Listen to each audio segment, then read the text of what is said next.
TV Cristo Vive. Un canal de bendición. Un canal para toda la familia. Un canal de restauración que te toca el alma y el corazón.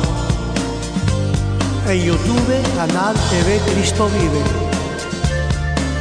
Predicación, cultos en directo, enseñanza bíblica, estudio bíblico, alabanza, consejo pastoral.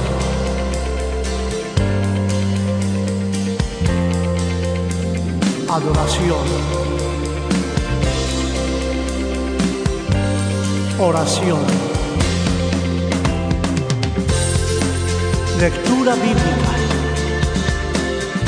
Todo esto y aún más en YouTube, en canal TV Cristo Vive, con el pastor Juan. No te lo pierdas. Del lunes al domingo en tu canal de YouTube TV Cristo Vive. Su esperamos. Dios te bendiga.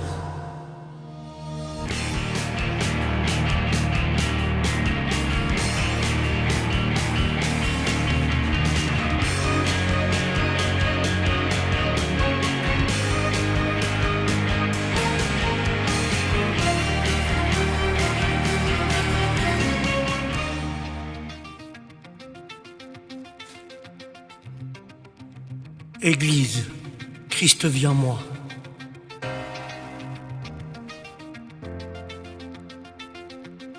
Vous présente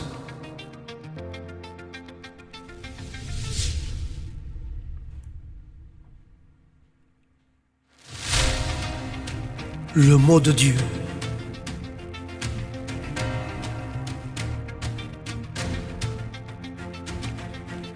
Avec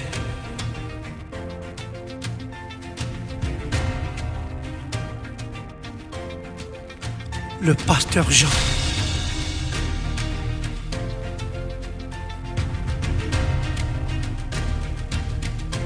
Le mot de Dieu.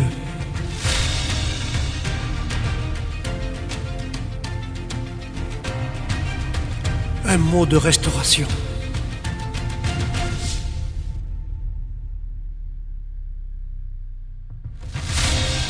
Le mot de Dieu.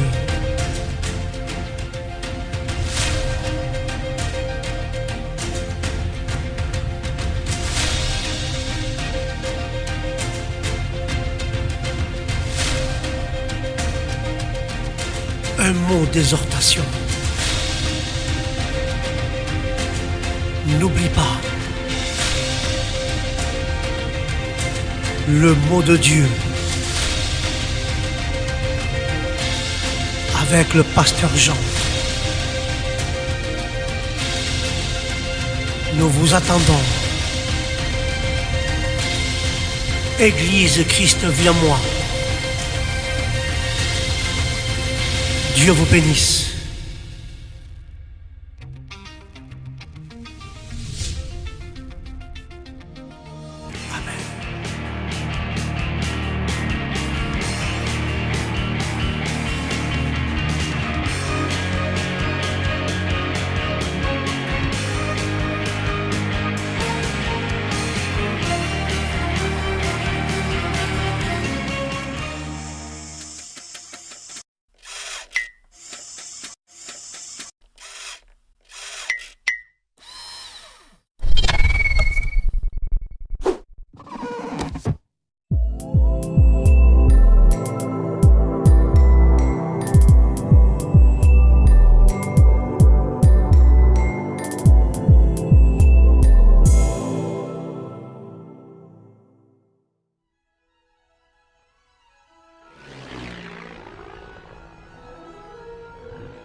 le mot de Dieu. Mes frères et sœurs, à l'émission Le mot de Dieu. Aujourd'hui, Dieu a mis une parole dans mon cœur, frères et sœurs, qui se trouve dans le livre de Genèse, chapitre 3, à partir du chapitre 3, du 1 à 7, on va étudier cela, et après du 7 au 24, du 8 au 24, pardon. Et ce thème que Dieu a mis dans mon cœur sur Genèse 3, j'ai mis un titre à ce thème du mot de Dieu d'aujourd'hui. Et le mot de Dieu d'aujourd'hui, ce thème que Dieu a mis dans mon cœur, c'est la stratégie de l'Éden. Alléluia, la stratégie de l'Éden. Mais avant tout, frères et sœurs, nous allons courber nos têtes et demander à Dieu de nous éclairer et de nous montrer le chemin, la vérité, pour pouvoir suivre et lui être agréable à Jésus. Et que nous pouvons mettre en pratique ce que Dieu nous demande ce soir avec le mot de Dieu. Alléluia. Nous courbons nos têtes, nous fermons nos yeux et nous demandons à Dieu qu'il prenne le contrôle de cette émission, le mot de Dieu. Alléluia. Seigneur Jésus, nous voulons, Seigneur, t'invoquer ce soir pour que tu prennes le contrôle de tout esprit, de tout être humain, de chaque pensée, de chaque vocabulaire, de chaque langue. Seigneur, parle-nous à travers cette émission, le mot de Dieu. Bénis nos frères qui sont connectés comme les frères qui sont ici. Seigneur, parle-nous, car nous avons besoin d'une parole, Seigneur. Parle-nous à chacun d'entre nous dans nos cœurs, Jésus, car je le sais par la foi, Seigneur, que tu vas le faire au nom de Christ. Merci, Jésus, pour ta bonté. Merci pour tout, Seigneur, ce que tu fais. N'oublie pas, Seigneur, la veuve, le veuve, l'orphelin, l'orpheline, Seigneur, le mendiant et la mendiante. Rappelle-toi d'eux, Seigneur. Ceux qui sont en prison aussi, Seigneur, les prisonnières et les prisonniers. Rappelle-toi, Seigneur, d'eux. Apporte-lui un morceau de ta parole, Seigneur. Une phrase qui peut toucher le cœur et changer leur vie. Mais je le crois par la foi, Seigneur. Bénis toute la terre à ton saint nom, Jésus. Nous voulons, Seigneur, apprendre de toi. Instruis-nous, Seigneur. Forme-nous à ta façon, Seigneur. Car tu es le bon potier, Jésus. Merci, Seigneur, pour tout. Merci pour tout ce que tu fais pour chacun d'entre nous. À toi la gloire, Seigneur. Au nom de Jésus. Amen et amen.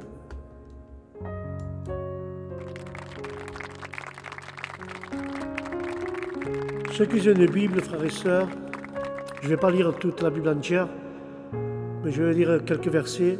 Je crois que je vais lire jusqu'au verset 7. Je ne vais pas lire jusqu'au 24. Nous prenons le livre de la Genèse, chapitre 3, verset 1, et nous lisons la parole au nom du Père, du Fils et du Saint-Esprit. Amen. Et la parole dit ainsi. Le serpent était le plus rusé de tous les animaux des champs que l'Éternel Dieu avait fait. Il dit à la femme, Dieu a-t-il réellement dit que vous ne mangerez pas de tous les arbres du jardin? Et la femme répondit au serpent, nous mangions du fruit des arbres du jardin, mais car au fruit de l'arbre qui est au milieu du jardin, Dieu a dit, vous n'en mangerez point, et vous n'y toucherez point, de peur que vous mouriez. Alors le serpent dit à la femme, vous ne mourrez point, mais Dieu sait que le jour où vous en mangerez, vos yeux s'ouvriront et vous serez comme des dieux, connaissant le bien et le mal. Et la femme vit que l'arbre était bon à manger et agréable à la vue, et qu'il était précieux pour ouvrir l'intelligence. Elle prit de son fruit et en mangea. Puis elle donna aussi à son mari qui était auprès d'elle, et il en mangea. Les yeux de l'un comme de l'autre s'ouvrirent, ils connurent qu'ils étaient nus. En ayant cousu des feuilles de figuier, ils s'en firent des ceintures. Amen et amen.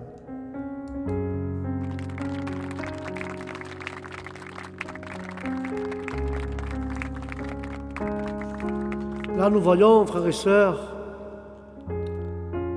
nous voyons plus tard que le serpent qui se montrait à Ève, la Bible le relève, nous révèle que le serpent était Satan.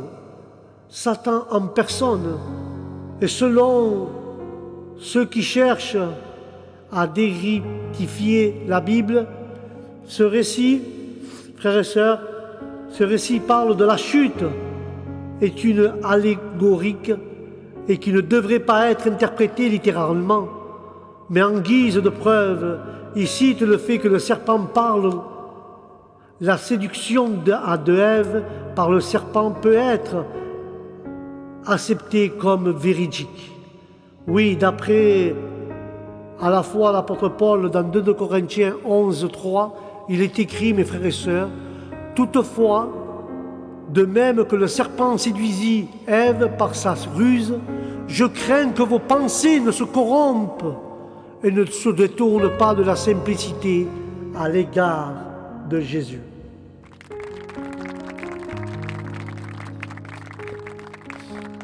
Et là, nous voyons alors, mes frères et sœurs, quand l'apôtre dit cela dans ce Corinthiens 11, 3, en effet, ce n'est pas le seul cas de la Bible où un animal parle, frères et sœurs. Le fait que Dieu donna une voix à l'ânesse du prophète Balaam afin de le freiner de sa folie, il est considéré comme authentique par l'apôtre Pierre. Mais ces trois apôtres, que ce soit Paul, Jean et Pierre, écrivirent ces déclarations en étant inspirés par le Saint-Esprit et en conséquent nier le caractère historique de ce récit de la chute revient à rejeter l'inspiration des Saintes Écritures. Mais certes, quelques allégoriques figurent dans la Bible, mais ce récit n'en est pas une. Remarquez, frères et sœurs, les étapes par lesquelles la race humaine s'enfonça dans le péché. Premièrement, Satan insinua le doute à l'égard de la parole de Dieu. Il lui disait « Dieu a-t-il réellement dit cela ?» Il donna une fausse impression du caractère de Dieu en prétendant qu'il avait interdit à Adam et à Ève de manger de tout arbre. Mais puis Ève affirma qu'elle ne devait ni manger ni toucher du fruit de l'arbre qui était au milieu du jardin, alors que Dieu n'avait jamais parlé de toucher l'arbre. Ensuite, Satan contredit nettement l'avertissement de Dieu concernant le caractère inéludible du jugement en cas, frères et sœurs, de désobéissance, la désobéissance, tout comme ses suppôts complices niaient toujours la réalité de l'enfer et du châtiment éternel. Satan donna la fausse impression que Dieu cherchait à refuser à Adam et à Ève quelque chose qui leur était bénéfique. Ève succomba à une triple tentation, frères et sœurs. Mais tu vas dire laquelle? Premièrement, la convoitise de la chair, bon à manger. La seconde, la convoitise des yeux, agréable à la vue. Et la troisième, l'orgueil et de la vie. Il est précieux pour ouvrir l'intelligence. Que Dieu réprimande le diable au nom de Jésus.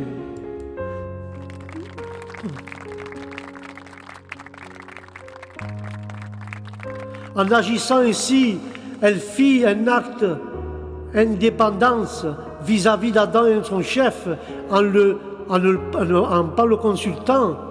Elle usurpa son autorité, l'origine de tous les malheurs, la maladie, le chagrin, la souffrance, la peur, la culpabilité et la mort qui tourmentent l'humanité depuis ce jour se trouve dans ces mots. Regardez, elle prit de son fruit et elle le mangea. Quand elle va manger ça, la maladie, le chagrin, la souffrance, la peur, la culpabilité, la mort est rentrée dans la race humaine et sur la terre. Que Dieu les réprimande au nom de Jésus.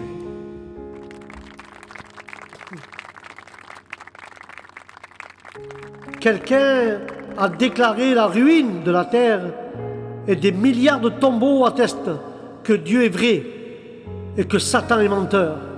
Ève fut séduite par les mensonges du diable, mais Adam se rebella délibérément contre Dieu. La philosophie humaine actuelle, perpétuelle, le mensonge de Satan, vous serez comme Dieu. Que Dieu le réprimande. Vous serez comme Dieu. Personne ne peut être comme Dieu. Pour être Dieu, il faut être créateur. Est-ce que tu es créateur? Non. Est-ce que je suis créateur? Non. Seulement Dieu, Jésus et le Saint-Esprit sont créateurs, sont un seul Dieu. Amen et Amen.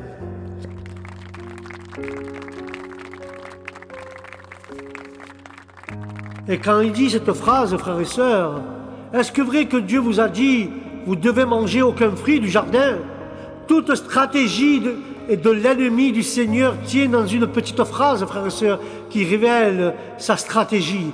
D'abord, il déforme la parole du Seigneur. Ensuite, il cherche à faire douter de sa honte, de sa bonté, pardon. Il cherche à faire douter de sa bonté.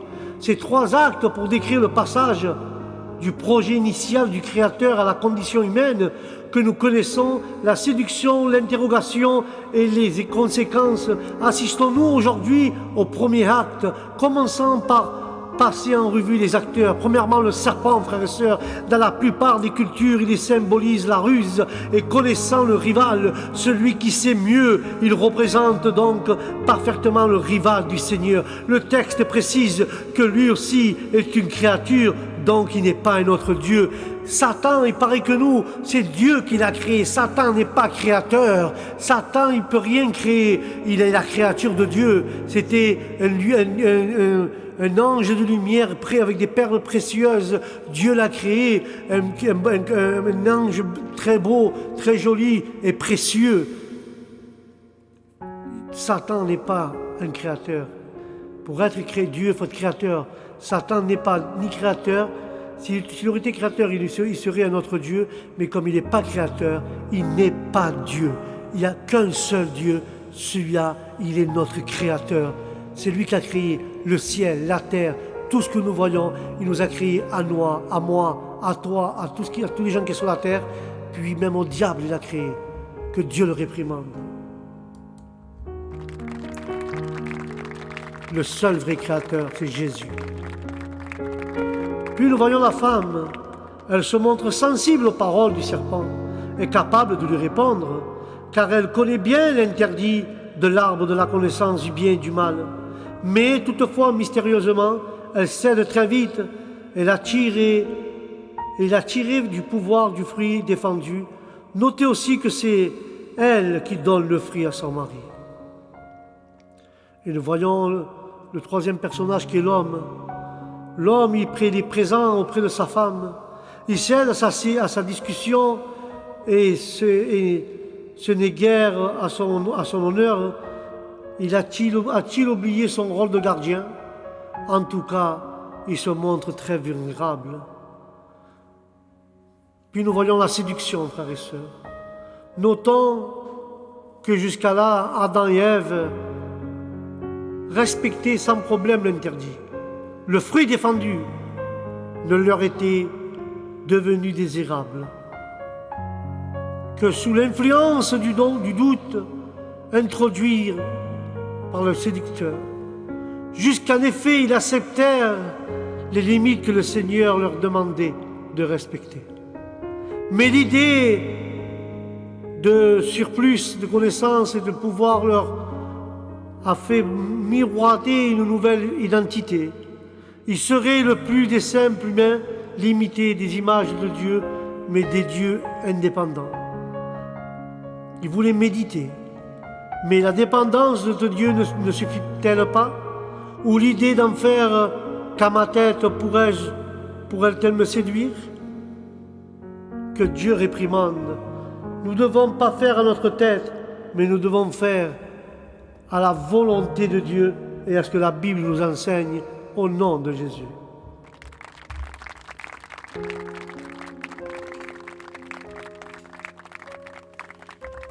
Mes frères, je ne sais pas comment vous expliquer cela.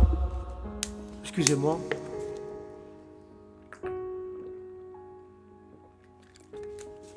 Mais quand nous voyons ce passage, nous voyons que le serpent, que Dieu le réprimande, a voulu détruire le plan de Dieu. Mais il y a des gens qui pensent comme ça, mais moi je ne pense pas que le diable a voulu détruire le plan de Dieu. C'était un plan de Dieu que Ève mange. C'est un plan de Dieu qui a permis que le diable entre pour faire croire qu'il détruit quelque chose. C'est un plan de Dieu que le diable est entré. Tu vas me dire, pourquoi Jean tu dis cela? Quand nous voyons dans le livre de Job, il dit que devant Dieu il y avait 2 anges, et parmi ces 2 anges il y avait le diable. Et le diable, avant de faire quelque chose, demande à Dieu la permission s'il pouvait toucher Job. Et Dieu lui demande, fais tout ce que tu veux, mais ce qu'il y a au milieu de lui, au milieu de son cœur, tu ne touches pas. Il a respecté. Il a fait de tout à Job. Mais il a respecté. Il ne lui a pas ôté la vie, car Dieu lui avait interdit. Le diable même demande permission à Dieu avant de nous toucher. Et quand Dieu lui a dit, tu fais cela, tu ne touches pas ça, il a respecté. Et nous, quand Dieu nous dit, ne touche pas ça, ne touche pas ça, nous ne demandons pas permission et nous touchons. Le diable, qui est le diable, respecte Dieu. Et nous, est-ce que nous le respectons? Est-ce que nous l'écoutons? Est-ce que nous obéissons?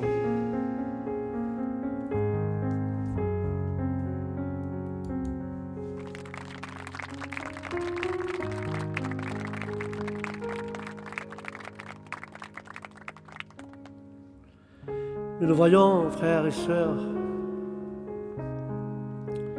le premier résultat du péché fut un sentiment de honte, de crainte, fabriqué d'épargne avec des feuilles de vigne, constitue une tentative de l'homme de se sauver lui-même au moyen d'une religion de bonne œuvre. Et sans effusion de sang, dit la Bible, il n'y a pas pardon de péché. Lorsque Dieu leur demande des comptes, les pécheurs s'en excusent eux-mêmes. Adam dit, la femme que tu m'as mise auprès de moi, Seigneur, comme s'il rejetait la responsabilité de son péché sur Dieu. Son tour à Ève maintenant déclare, le serpent, Seigneur, dans son amour et sa miséricorde, Dieu chercha ses créatures déchues en posant des questions. Où es-tu? Cette question prouve d'une part que l'homme était perdu et d'autre part que Dieu est venu le chercher. Où es-tu? Dans quel état tu te trouves? Tu te trouves où? Du côté du mal, du côté du bien? Voilà ce que demande Dieu. Où tu es? Ta conscience se trouve où aujourd'hui? Tu cherches quoi? Dieu est venu chercher en somme le pécheur. Le péché de l'homme et la grâce de Dieu, c'est 2 choses différentes. En prenant l'initiative de sauver l'homme, Dieu prouve son amour, précisément ce dont Satan incita Ève à douter, que Dieu réprimande le doute.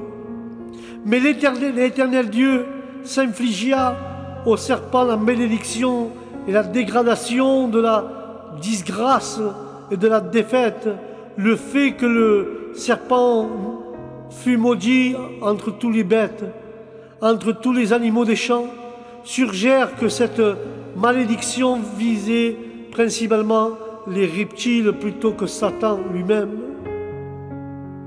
Cependant, les paroles suivantes se rapportent au diable lui-même, or décrites comme les protévangélium, le premier évangile, frères et sœurs. Cette déclaration prophétique, l'hostilité perpétuelle entre Satan et la femme, qui représente toute l'humanité et toute la postérité de Satan, tous ses agents et sa postérité, à elle, le Messie, cette proclamation annonce que la postérité de la femme écrasera la tête du diable, la blessure mortelle annoncera sa défaite totale au nom de Jésus.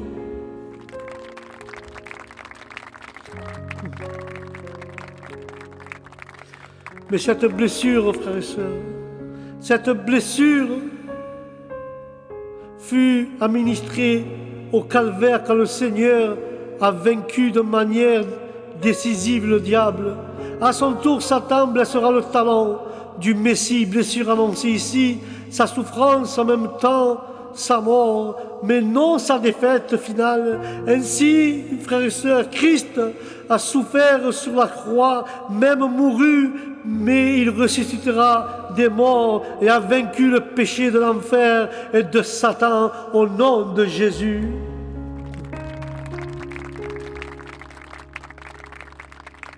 Le fait, frères et sœurs, qu'on appelle la postérité de la femme, suggère peut-être sa naissance d'une vierge. Remarquons la bonté de Dieu, manifestée par la promesse de l'avènement du Messie, ayant même de ne soit prononcé la sentence au verset suivant.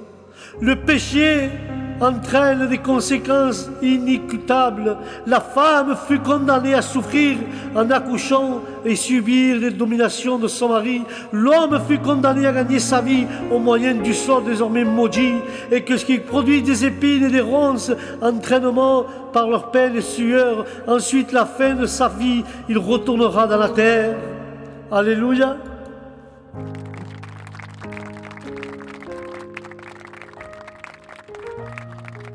Fait important à noter, le travail de lui-même n'est pas une malédiction la plus trouvée.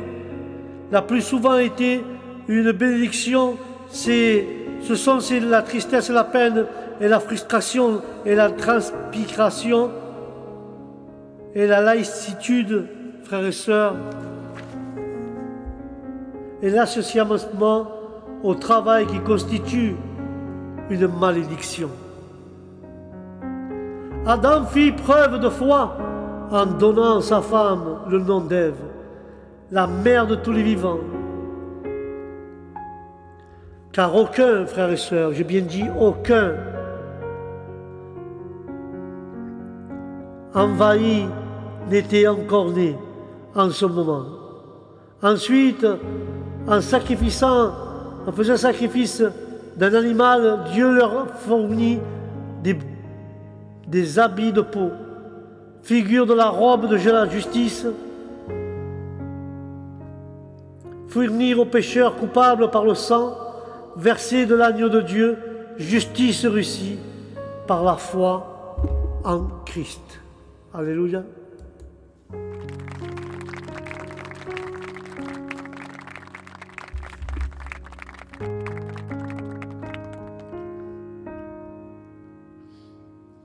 Mais lorsque Satan a promis à Ève qu'elle serait comme Dieu, son mensonge emporta un élément de vérité. Cependant, Adam et Ève apprennent par la souffrance à discerner entre le bien et le mal. Si elle avait mangé de l'arbre de la vie, elle l'aurait vaincu. Elle aurait vaincu pour toujours avec un corps, sujet de la maladie ou vieillesse et de l'infirmité. En correspondant, frères et sœurs, par conséquent, être empêché de retourner en Éden, il s'évadera par une grâce de Dieu. Les chérubins sont des créatures célestes auxquelles était confiée la défense de la sainteté de Dieu face à l'inconscience orgueilleuse de l'homme déchu. Obligés de déterminer que c'était Dieu ou Satan qui mentait, ils opérèrent pour Dieu. Sans la foi, il est impossible de lui être agréable. Alors leur nom se maquille à la liste des héros, à la foi d'Hébreux. Alléluia. Le jardin, frères et sœurs. Le jardin consistait en un environnement idéal, mais ce fait n'empêcha pas l'entrée du péché, de même aujourd'hui au milieu propice qui constitue par la solution des problèmes de l'humanité. Amen.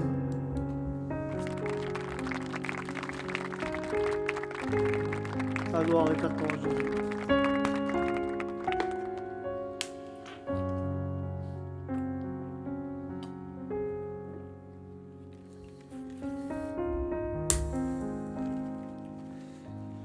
Puis nous voyons qu'elle continue à suivre, frères et sœurs. Et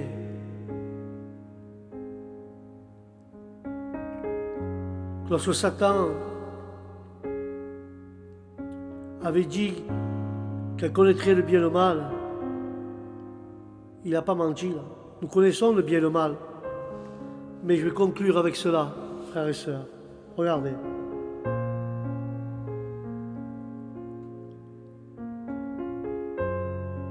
On est obligé de déterminer si c'était Dieu ou Satan qui mentait. On pouvait déterminer cela. On pouvait opter pour Dieu, mais la parole sans la foi est impossible de lui être agréable. Mais aussi, leur nom manquerait-il à la liste des héros de la foi?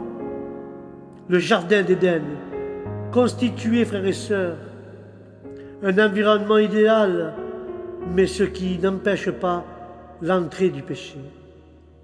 De même, aujourd'hui, un milieu propice ne constitue pas la solution des problèmes de l'humanité, frères et sœurs.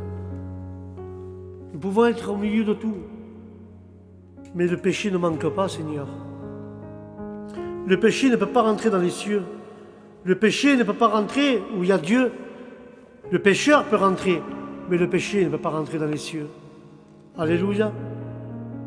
Et là, quand nous voyons que le Seigneur Dieu appelle à l'homme et lui dit où tu es, curieuse question, frères et sœurs, dans la bouche de celui qui sait tout ce que Dieu interroge, non pour s'informer, mais pour permettre à sa créature de s'exprimer, créer responsabilité, qui est une responsabilité entre l'être humain, doit répondre à ses actes. Ce que nous faisons, nous devons répondre devant Dieu. Nous voyons ce joli décor. Il était le même, cependant tout a changé. Nos premiers parents découvrirent leurs deux sentiments parallèles en paralysant la honte et la peur, l'intimidité du jardin que la présence Seigneur ne devrait pas troubler se transforme en une angoisse partie de cache-cache. Ils se cachèrent car ils étaient nus. Après avoir pu paraître efficaces en tant que Dieu ne faisait pas entendre sa voix, mais comment répondre devant Dieu quand Dieu te dit où tu es? L'interrogatoire que nous voyons là de Dieu intervient immédiatement, il choisit son moment. Ces questions ne sont pas celles d'un juge, mais celles d'un père. L'homme tente de se justifier. C'est la femme que tu m'as donnée. Et la femme, elle s'en prend au serpent. Mais on dit justement, celui qui s'en excuse, accuse. Le Seigneur remonte cette chaîne d'accusation jusqu'au séducteur. Alléluia.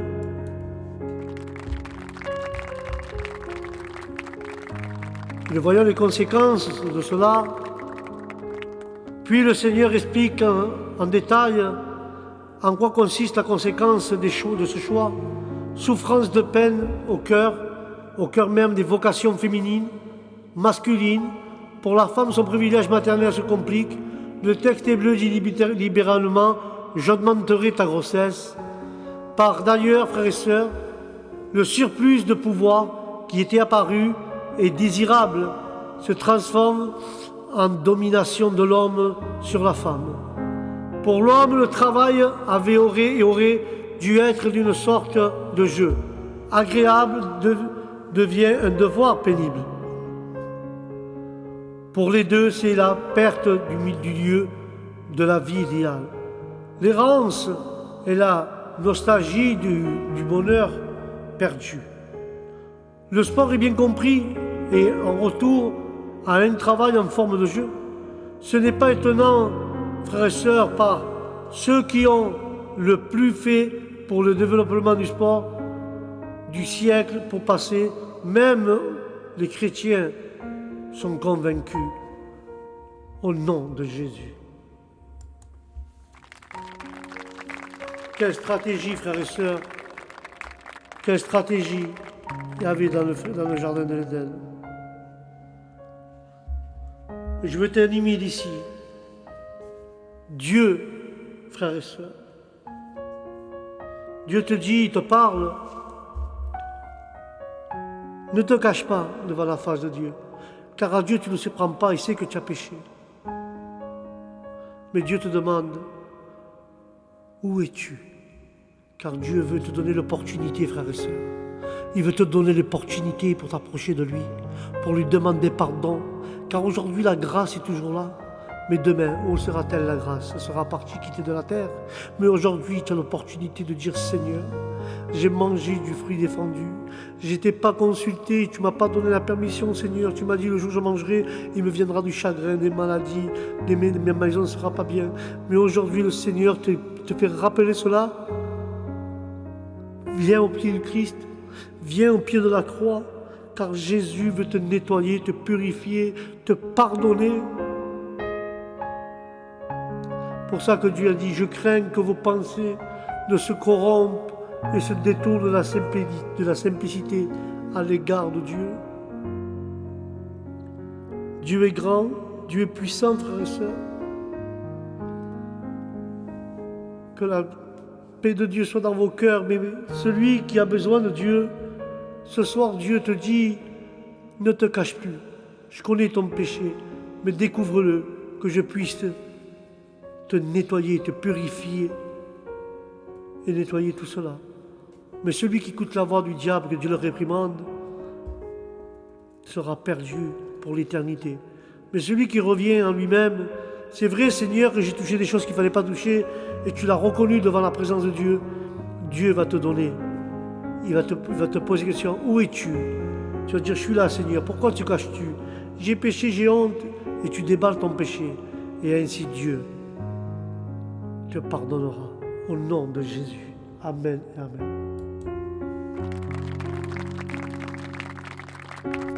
Voilà, frères et sœurs, le mot de Dieu. Que Dieu pardonne nos péchés. La stratégie de ce qui s'est passé à l'Éden. Le diable, que Dieu le réprimande, nous met des stratégies chaque jour dans notre vie pour que nous égarons et pour que nous laissons la parole de Dieu, nous laissons les réunions, pour que nous laissons toutes choses, pour plus venir aux réunions. Le diable, il met la zézanie pour que nous ne participions plus aux émissions chrétiennes ni aux églises. Que Dieu le réprimande. Nous ne devons pas tomber dans ce piège, frères et sœurs. Alléluia. Car seulement Dieu peut nous aider. Et Dieu te dit ce soir, je suis avec toi. Je veux t'aider. Si toi seulement tu le veux. Amen.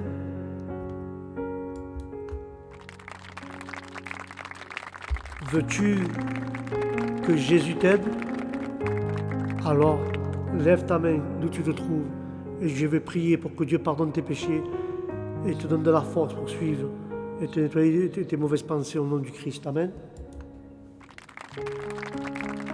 Seigneur Jésus, merci pour ta sainte parole, Seigneur, pour le mot que tu nous as apporté, le mot du jour, Seigneur.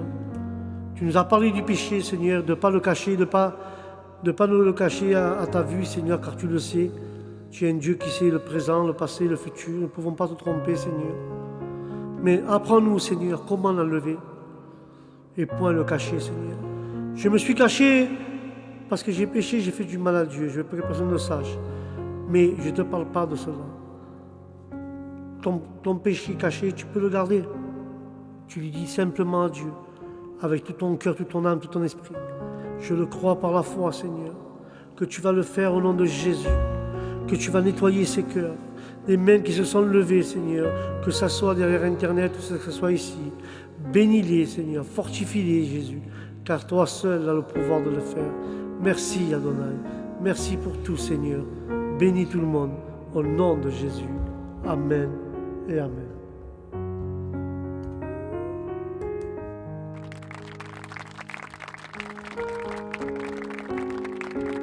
Voilà, mes frères et sœurs, notre émission mot du jour se termine et je vous dis au prochain programme. Que la paix de Dieu soit dans vos cœurs, dans votre âme, dans vos esprits, dans vos maisons et surtout Que Dieu vous bénisse. Et si vous êtes repenti ce soir, Dieu va te bénir d'une grande manière. Dieu est avec toi. On fait des fautes, on fait des erreurs, nous apprenons des erreurs, mais le pardon est toujours là. Nous avons l'opportunité que Dieu nous donne, qui nous pardonne et nous purifie. Alléluia. Sur ce, je vous dis que Dieu vous bénisse. Je vous dis au prochain programme. Shalom.